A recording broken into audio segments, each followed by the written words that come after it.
Hi, guys. I wanted to do one more read aloud before the end of the week so that I could share. This is The Legend of the Lady Slipper. Lisa Lung and Lung Larson and Margie Prius, illustrated by Andrea Arroyo. All right. After the snow has melted in the northern forests, you may chance upon graceful flowers shaped like tiny moccasins. Some are yellow and some are white. Some are pink and some are both pink and white. All are lady slippers, the most rare and precious flower of the north. This delicate plant grows from the soggy ground of a black spruce bog or the rocky soil of a jack pine forest. It takes 14 years before the first bloom appears. If left undisturbed, it will grow into a thick cluster of flowers which will bloom for another 100 years or more. However, if any part of the lady slipper is picked, the entire plant dies. How did such a delicate flower come to grow in such a rugged country? This Ojibwa legend will tell you. Once there was a young girl who lived with her mother and father, sister and brother, aunts and uncles, her many cousins, her grandfathers and grandmothers, and all of her people in a village among the whispering pines. Of all her family, her older brother was her favorite.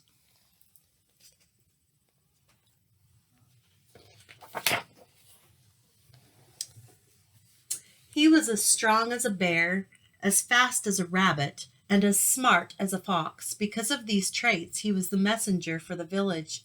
When he went on his journeys, the little girl begged to go along with him, but all he could say was, "Maybe tomorrow."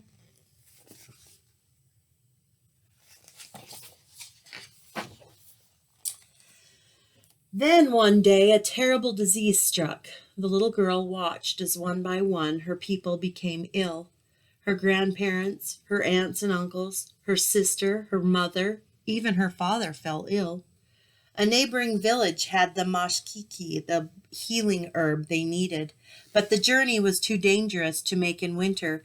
It was too cold, the snow was too heavy, and between the villages lay a deep, dark lake covered with groaning ice.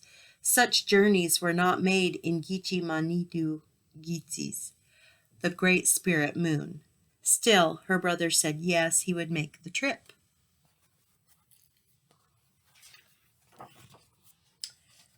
But then he became ill. Now the little girl thought surely there was no one else to go unless she herself were to make the journey. Maybe tomorrow, she thought, but looking at her brother, his face bright with fever, she knew she had to leave right away. She found her moccasins, the beautifully beaded moccasins her mother had made out of deerskin, and tucked warm rabbit fur inside them. Then she slipped them on and stepped out into the raging storm.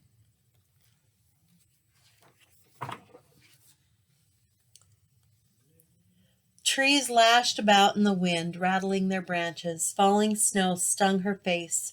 Mashka winzin, it hissed. Be strong. The girl bent her head and stalked like a bear into the storm. The snow tugged at her, but she changed through it.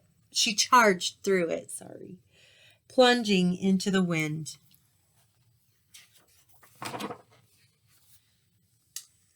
All day she walked until at dusk she stood before the windswept lake.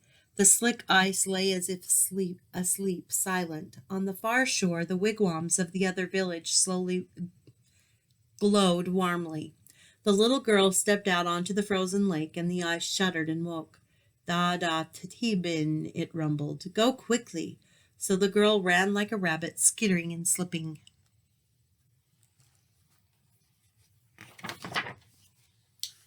When she reached the other side, all the people rushed out to meet her. She told them her story, and when she finished, she saw their faces glowing with admiration. Then an old woman swept her up and carried her into her lodge. She fed the little girl roasted venison and warm tea. She tucked her in with soft robes. The girl was almost asleep when she remembered the medicines. The mashkiki, she murmured.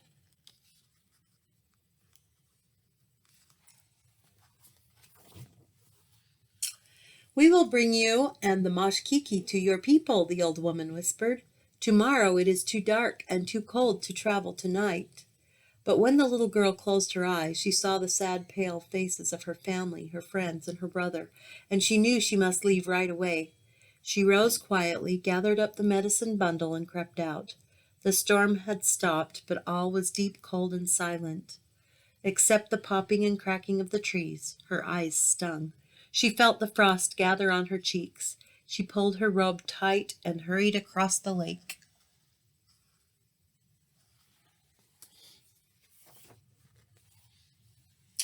Blue and green lights flickered in the sky. She knew the lights were the spirits of the dead, gaily dressed, rising and falling in the steps of a dance. Jibayagnimiwag, her people called them, the Northern Lights. What if someone from her family or one of her people were to join them because she had been so slow? She left the lake and quickened her pace, keeping her eyes on the lights in the sky.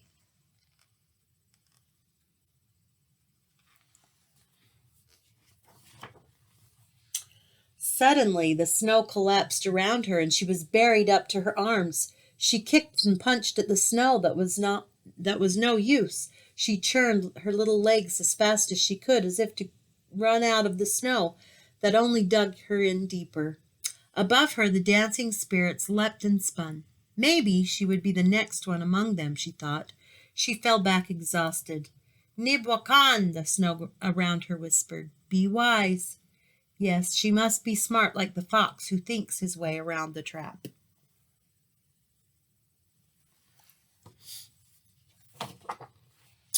She lay back to think and felt the snow relax its grip.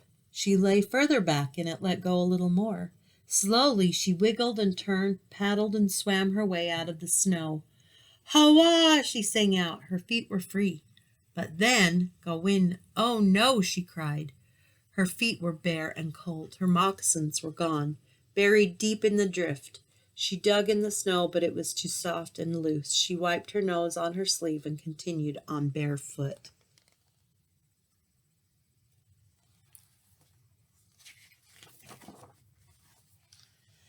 With the very first step, ice crystals cut into her feet, and her feet began to bleed. In every footprint, bright red drops of blood mingled with the white snow. Still she stumbled ahead until dawn, when she reached the edge of her village. There she called out before sinking into the snow.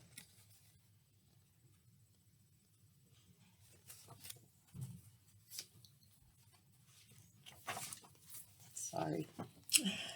The people from her village, even some of the sick ones, ran out when they heard her cry. They carried her back to her lodge and wrapped her swollen and bleeding feet in thick, warm deerskins. Because of the mashkiki, the people were healed.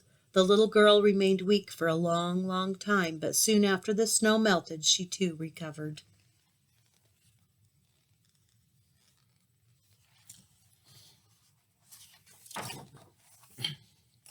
When the forest turned green, she and her brother went to search for her lost moccasins. What they found there filled them with wonder. On the very spot where she had lost her moccasins, and wherever she had stepped with her bleeding feet, beautiful new flowers grew. They were pink and white, shaped like little moccasins the girl had worn on her journey.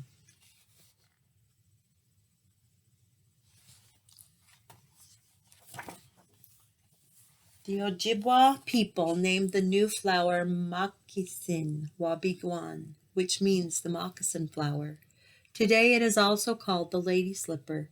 The people gave the little girl her name too, Waane, or little flower, because although she was as strong as a bear, fast as a rabbit, and smart as a fox, she was also as lovely and rare as a wild spring flower. I hope you enjoyed that story. Have a good spring break.